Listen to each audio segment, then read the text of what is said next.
نحمده ونصلي على رسوله الكريم أما بعد فأعوذ بالله من الشيطان الرجيم بسم الله الرحمن الرحيم إنما التوبة على الله للذين يعملون السوء بجهالة ثم يتوبون من قريب فأولئك يتوب الله عليهم وكان الله عليما حكيما وليست التوبة للذين يعملون السيئات حتى إذا حضر أحدهم الموت قال إني تبت الآن وللذين يموتون وهم كفار أولئك أعتدنا لهم عذابا أليما صدق الله مولانا العظيم.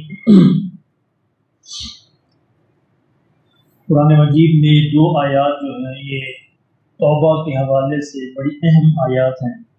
بڑا ایک قانون بیان کیا گیا ہے کہ توبہ کن کی قبول ہوتی ہے اور کس طرح قبول ہوتی ہے. پورے قرآن میں یہ دو آیتیں ایسی ہیں جو توبہ کی کیفیت اور توبہ کے معاملے میں عملی رہنمائی فرماتی ہیں. اس سے پہلے ہم نے دیکھا کہ اللہ رب العزت نے وراثت کے احکامات کو تفصیل سے بیان فرمایا، یتیموں کے جو دیکھ بھال ہے ان کے معاملات کو تفصیل سے بیان فرمایا، اور دوسری شادی کے جو معاملات ہیں ان کو تفصیل سے بیان فرمایا. اب یہ تینوں معاملات ایسے ہیں، یعنی ایک سے زیادہ بیویوں کا رکھنا اور وراثت کے احکامات اور یتیموں کی دیکھ بھال، ان میں عام طور پر کوتاہی ہو جاتی ہے.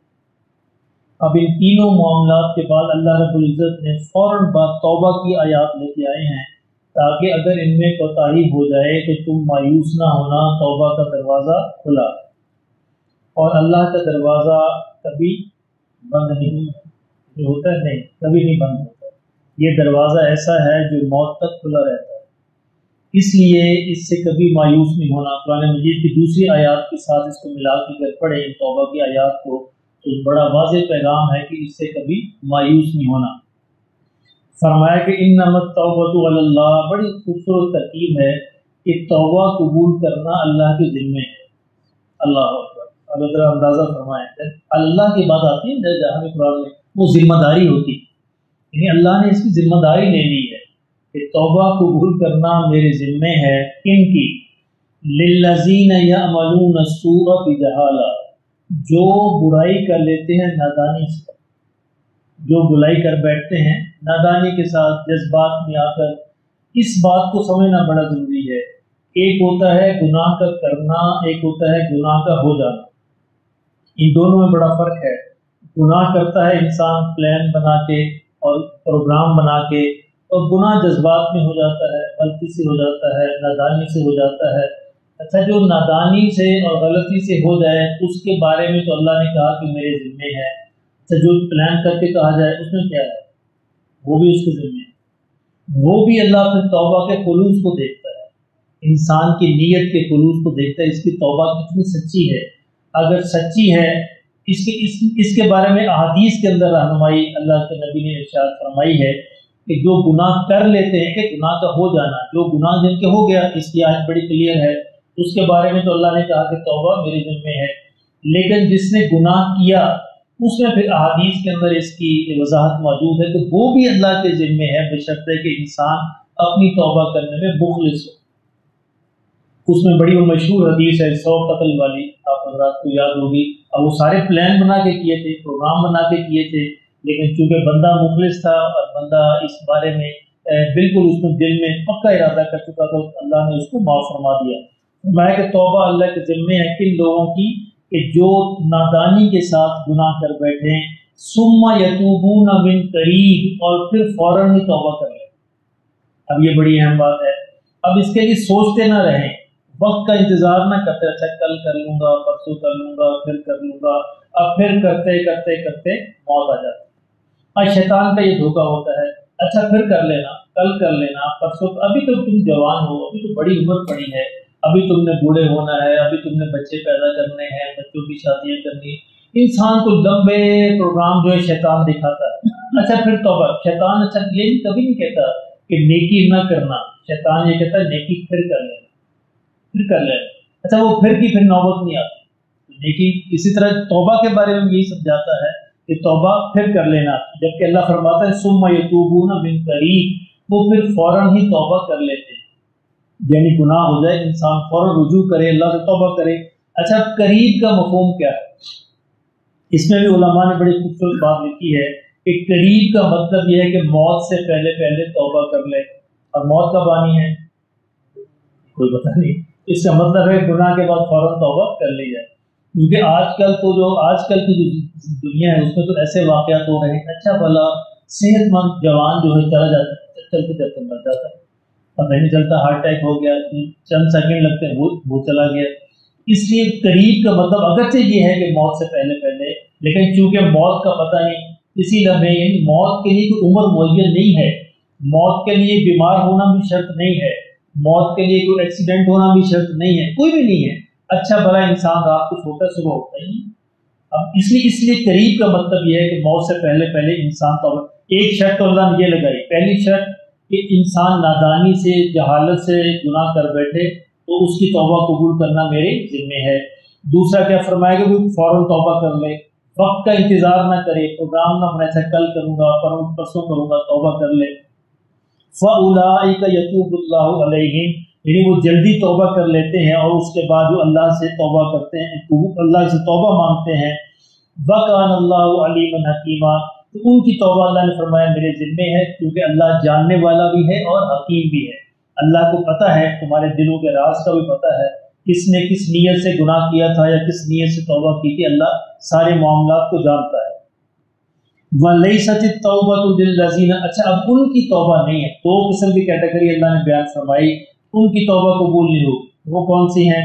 وَلَيْسَتِ التَّوْبَةُ، ان کی توبہ نہیں ہے، لِلَّذِينَ، ان لوگوں کی، يَعْمَلُونَ السَّيِّئَاتِ، جو برائیاں کرتے رہتے ہیں، یعنی بڑے نڈر ہو کر برائیاں کرتے رہتے ہیں اور اللہ سے ڈرتے نہیں ہیں، حَتَّى إِذَا حَضَرَ أَحَدَهُمُ الْمَوْتُ، یہاں تک کہ موت کا وقت آ پہنچتا ہے، ان برائیوں میں مبتلا تھے، برائیاں کرتے رہے، خیال ہی نہیں آیا، اور یکدم سے موت کا وقت آ پہنچا، پھر اس نے کیا کہا؟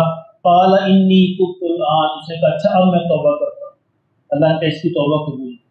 موت کے جب آثار نظر آ گئے، دیکھ لیے، اس وقت اس نے اگر کہا چند منٹ کے مہلت اس کو مل بھی گئی، اس نے کہا اب میں توبہ کرتا ہوں، تو اللہ فرماتے ہیں ایک تو اس کی توبہ قبول نہیں، جس طرح فرعون نے کہا تھا کہ اب میں موسیٰ کے رب پر ایمان لاتا ہوں، تو اللہ نے کہا کہ اب تمہاری توبہ قبول نہیں، کہ اب تو تم نے موت کے آثار دیکھ لیے، تو اس سے پہلے موت کے آثار سے پہلے فرمایا اگر توبہ کر لے، اللہ نے فرمایا میں توبہ قبول کروں۔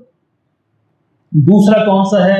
وَالَّذِينَ يَمُوتُونَ وَهُمْ كُفَّارٌ، اور ان کی توبہ قبول نہیں جو کفر کی حالت میں مر جائیں، یعنی کافر تھے اور ایمان نہیں لائے، توبہ نہیں کی، ان کی توبہ بھی قبول نہیں۔ دو قسم کی توبہ قبول نہیں، ایک وہ لوگ جو توبہ کا انتظار کرتے موت تک پہنچ گئے اور پھر کہا کہ اچھا ٹھیک ہے اب میں توبہ کرتا ہوں، اور دوسرے وہ لوگ جو کفر کی حالت میں زندگی بسر کرتے رہے اور اسی حالت کے اندر مر گئے، فرمایا ان کی توبہ بھی قبول نہیں۔ اولئک اعتدنا لهم عذابا الیما، فرمایا ان کے لیے اللہ نے بڑا دردناک عذاب تیار کر رکھا، یعنی اللہ نے کہا میں نے تمہیں اتنی مہلت دی کہ میں نے تمہیں یہاں تک کہہ دیا کہ اگر زمین و آسمان کا خلا بھی تمہارے گناہوں سے بھر جائے، اگر نیک نیتی کے ساتھ تم میری طرف آ گئے تو معاف کر دوں گا، پھر بھی تم نے اس سے فائدہ نہیں اٹھایا تو پھر تمہارا حق بنتا ہے کہ تمہارے لیے دردناک عذاب جو ہے تمہیں اس سے مبتلا کیا جائے، اللہ ہمیں اپنی پناہ میں رکھے۔ اس لیے میرے محترم دوستو، وقت موجود ہے، ہر جو نیا آنے والا سانس جو ہے، نئی طلوع ہونے والی صبح جو ہے، ہمیں یہی پیغام دیتی ہے کہ تمہیں تھوڑی مہلت اور مل گئی۔ روزانہ جب سورج نکلتا ہے انسان نیند سے بیدار ہوتا ہے، یہ نیند موت کی حالت ہے، نیند گویا کہ موت کی حالت ہے۔ اللہ کہتے ہیں نیند کی حالت میں انسانوں کے روحوں کو ہم لے جاتے ہیں اور پھر جنہوں نے زندگی باقی ہوتی ان کو ہم لوٹا دیتے ہیں، باقیوں کو روک لیتے ہیں۔ یہ بھی موت کے مشابہ ایک حالت ہے، تو گویا دوبارہ سے صبح کو بیدار ہو جانا اس بات کا پیغام ہے کہ اللہ نے تمہیں ایک مہلت اور دے دی۔ اس لیے فوراً جو ہے اپنے گناہوں سے، اچھا گناہ وہی نہیں ہوتے، بے شمار گناہ ایسے جن ہم جانتے نہیں۔ حسد ایک ایسا گناہ ہے کہ جس کے بارے میں ہم کبھی ریئلائز نہیں کرتے کہ ہم حسد کرتے ہیں۔ حسد ہے، غیبت ہے، چغلی ہے، جھوٹ ہے، بدزنی ہے، بدگمانی ہے، یہ اس طرح کے بے شمار گناہ ہے جس کے بارے میں ہمیں پتہ ہی نہیں ہوتا۔ اچھا ان کے اندر بھی پھر فرق ہے، ایک ہے حسد کرنا، غیبت کرنا، ایک ہے غیبت ہو جانا، حسد کا ہو جانا۔ ایک تو محفل کے اندر بیٹھے ہوئے تھے، کوئی ارادہ نہیں تھا، بس باقیوں نے بات کی تو اس نے کہا میں بھی اپنا حصہ ڈال، تو اس نے بھی غیبت کر دی۔ اب لیکن اس کے بعد فوراً اس کو احساس ہو جانا چاہیے کہ میں نے غیبت کر دی، فوراً توبہ کرے۔ اور اس کی شرط یہ ہے، میں نے بار اس کے بارے میں عرض کیا کہ توبہ کی شرائط یہ ہے کہ انسان سب سے پہلی شرط ہے ندامت، شرمندگی کہ یا اللہ گناہ ہو گیا ہے، میں شرمندہ ہو گیا ہے، اب کس سے کہوں، تو مجھے معاف فرما دے، تو ہی معاف کرنے والا ہے، اپنے گناہوں کی شرمندگی ہو۔ اور دوسری بات یہ ہے گناہ نہ کرنے کا عزم ہو، آئندہ وہ گناہ نہ کرنے کا پکا ارادہ ہو، عزم ہو، ٹوٹ جائے کوئی بات نہیں، پھر توبہ کر لے، لیکن اس وقت کم از کم یہ پکا ارادہ ہو کہ آئندہ میں وہ گناہ نہیں کروں گا۔ اور تیسرا یہ ہے کہ جو انسانوں کے معاملے میں جو کوتاہی ہوئی ہے، جن کے حقوق تباہ کیے، ان کے حقوق کو واپس کیا جائے۔ یعنی چور کی توبہ اس وقت تک قبول نہیں ہے جب تک وہ چوری کا مال واپس نہ کرے۔ جس نے مال غبن کیا ہے، خیانت کی ہے، اور جس نے وراثت نہیں دی اپنی بہنوں کو، بہنوں کا حق نہیں دیا کسی بھائی نے، اور وہ کہتا ہے میں توبہ کر لوں گا، کبھی توبہ قبول نہیں ہوگی جب تک کہ بہنوں کی وراثت اس کو دے نہیں دیتا۔ پھر اس توبہ سے انسانوں کے جتنے بھی معاملات ہیں ان کی توبہ یہی توبہ ہے کہ ان کو ان کا حق جو ہے واپس کر دیا جائے، یہی عملی توبہ ہے، اللہ اس کی توبہ کو قبول فرما لیتے ہیں۔ یہ تین شرائط ہیں۔ تو پہلا ہم نے کیا دیکھا کہ توبہ کن کی اللہ کے ذمے ہے، جو نادانی سے، جہالت سے اور گناہ کر بیٹھتے ہیں تو پھر فوراً ہی توبہ کر لیتے ہیں۔ نادانی سے گناہ کر لیا، فوراً ہی توبہ کر لی۔ اور جن کی توبہ قبول نہیں ہے وہ کون سے ہیں، جو موت کا انتظار کرتے رہتے ہیں اور آخری وقت میں کہتے ہیں اچھا ٹھیک ہے میں توبہ کرتا ہوں، اللہ کا اب تو مہلت ختم ہو گئی، ختم ہو گیا۔ اور دوسرے جو ہے کفر کی حالت میں جن کا انتقال ہو جائے ان کی بھی توبہ نہیں ہے۔ اب دیکھیں صحابہ جو تھے مکہ مکرمہ کے اندر، انہوں نے نبی صلی اللہ علیہ وسلم اور دوسرے صحابہ کے خلاف کتنے بڑے بڑے جرائم کیے۔ ابو جہل کا بیٹا اکرمہ جب مکہ فتح ہوا ہے تو وہ بھاگ گیا، وہاں سے بھاگ گیا کہ میرے تو ایسے گناہ ہیں، ایسے میرے گناہ۔ اکرمہ ان لوگوں کے اندر شامل تھا جنہوں نے مکہ مکرمہ میں جب حضور داخل ہوئے انہوں نے باقاعدہ لڑائی کی ہے، حالانکہ حضور نے اعلان فرما دیا تھا کسی کے خلاف کو بدلہ نہیں لیا جائے گا، تلوار نہیں اٹھایا جائے گا، پھر بھی کچھ کفار نے ایسے تھے جنہوں نے جوش میں آ کر مسلمانوں کے ساتھ لڑائی کی۔ اکرمہ بھی ان کے اندر شامل تھا، بھاگ گیا، لیکن جب لوٹ کے واپس آیا حضور صلی اللہ علیہ وسلم نے اپنے دامن رحمت میں جگہ دی اور اللہ نے اس کی توبہ قبول فرمائی۔ یعنی کتنے بڑے بڑے گناہ تھے، اللہ نے توبہ قبول فرمائی۔ اور یہی اکرمہ جو ہے بعد کے زمانوں میں اسلامی فوج کے بڑے سپہ سالار بنے ہیں، ان کے ہاتھوں بڑی فتوحات ہوئی ہیں۔ اس لیے یہ کچھ بھی نہیں ہے، اللہ جو ہے ہر ایک کی ہر وقت ہر جگہ توبہ قبول کرنے کے لیے تیار ہے، بشرطے کہ انسان مخلص ہو۔ اور وہ ہر ایک کی ہر جگہ ہر وقت سنتا ہے، بشرطے کہ انسان اس کو سنانے کے لیے تیار ہو۔ مصیبت یہ کہ ہم اوروں کو سناتے رہتے ہیں، جو سنتا ہے سب کی ہر وقت سنو، اس کو ہم سناتے ہیں، ہم اپنے اوروں کو سناتے رہتے ہیں۔ یہ اور جو ہے کچھ بھی نہیں کر سکتے، اللہ ہی سب کچھ کرنے والا ہے، سب کچھ کے بغیر سب کچھ کر سکتا ہے، اور سارے انسان سب کچھ کے ساتھ بھی کچھ نہیں کر سکتے۔ یہ بات ہمیشہ ہمیں پلے باندھ لینی چاہیے کہ اللہ سب کچھ کے بغیر سب کچھ کر سکتا ہے، اور سارے کے سارے انسان، ساری کی ساری طاقتیں سب کچھ کے ساتھ بھی کچھ نہیں کر سکتی اگر اللہ نہ چاہے۔ اس لیے ہمیشہ توبہ کو، استغفار کو پلے باندھنا چاہیے، اور یہ بڑے درجات کی بلندی کا باعث ہے۔ اچھا انسان یہ نہ خیال کرے میرے گناہ کوئی نہیں، پھر بھی توبہ کرے، پھر بھی کرے تو اس کے درجات کی بلندی ہوگی، اللہ اس کے درجات کو بڑھاتے رہتے ہیں۔ انبیاء بھی توبہ کرتے تھے، آقا دو عالم صلی اللہ علیہ وسلم سے خود یہ منقول ہے کہ آپ دن میں 100 سے زیادہ استغفار کرتے تھے، اس سے درجات کی بلندی ہوتی ہے۔ توبہ اور استغفار بذات خود عبادت ہے، جس سے نماز ایک عبادت ہے، ذکر ایک عبادت ہے، روزہ ایک عبادت ہے، تو یہ بھی ایک عبادت ہے، تو اللہ ہمیں نصیب کرے۔